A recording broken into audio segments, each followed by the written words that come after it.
and welcome to LedgerLife, your premier destination for comprehensive insights into the world of cryptocurrencies and finance. Today, we move into the significant developments that are reshaping the landscape of digital assets.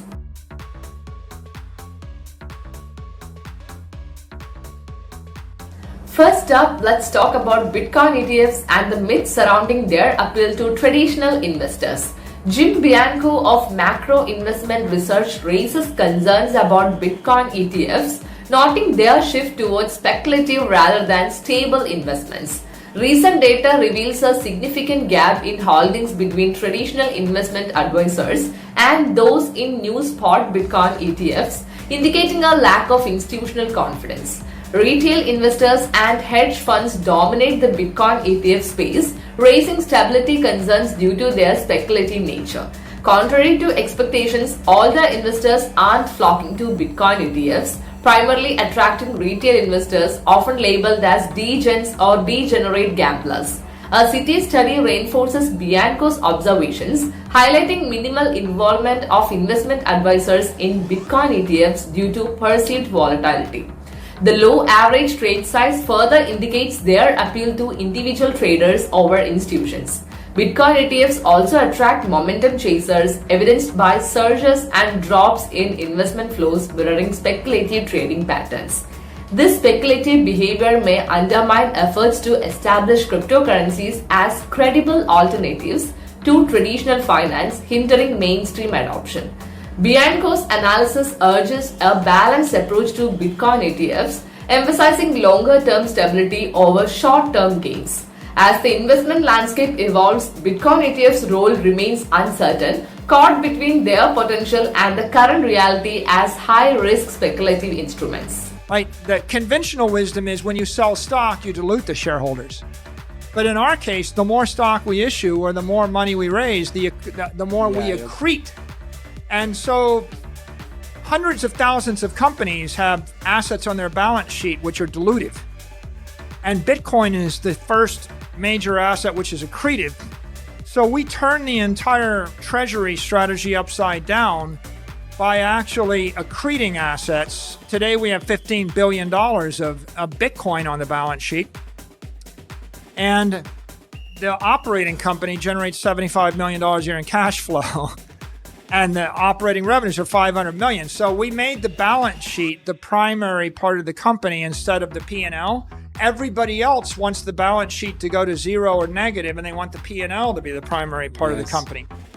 Next, we have more news from MicroStrategy. A leading corporate holder of Bitcoin remains steadfast in its market strategy despite recent volatility.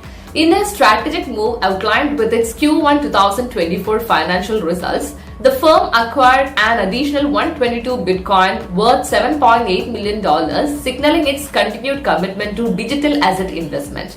With a total holding of 214,400 Bitcoin, valued at approximately $13.5 million, MicroStrategy wields substantial influence in the space, representing over 1% of the total Bitcoin supply. Despite market fluctuations, the firm's advantageous entry point at an average cost of $35,180 per coin has shielded it from major losses. Michael Saylor, MicroStrategy's founder and chairman, stands as a prominent advocate for Bitcoin, actively promoting its benefits through various channels. The company's consistent accumulation of Bitcoin reflects its confidence in cryptocurrencies as long-term stores of value and investment assets, contributing to its strong financial position. MicroStrategy's proactive approach showcases its resilience and adaptability in navigating emerging technologies, solidifying its role in shaping the future of digital finance amidst evolving market dynamics. Lastly, let's look into the stablecoin domain where USDC's ascendancy over USDT in transaction volume marks a pivotal shift in market dynamics. This shift underscores evolving preferences and trust within the digital currency landscape. The stablecoin landscape is undergoing a significant transformation with Circle's USDC surpassing Tether's USDT in transaction volume. This shift signifies a change in preference towards regulated and transparent digital currencies, exemplified by USDC's compliance with stringent US money transmission laws. While USDT remains dominant due to its liquidity and market integration, concerns over reserves and regulatory scrutiny have led users to favor USDC's stability and operational integrity. This transition is not merely quantitative, but also reflects a broader trust and stability perception among market participants.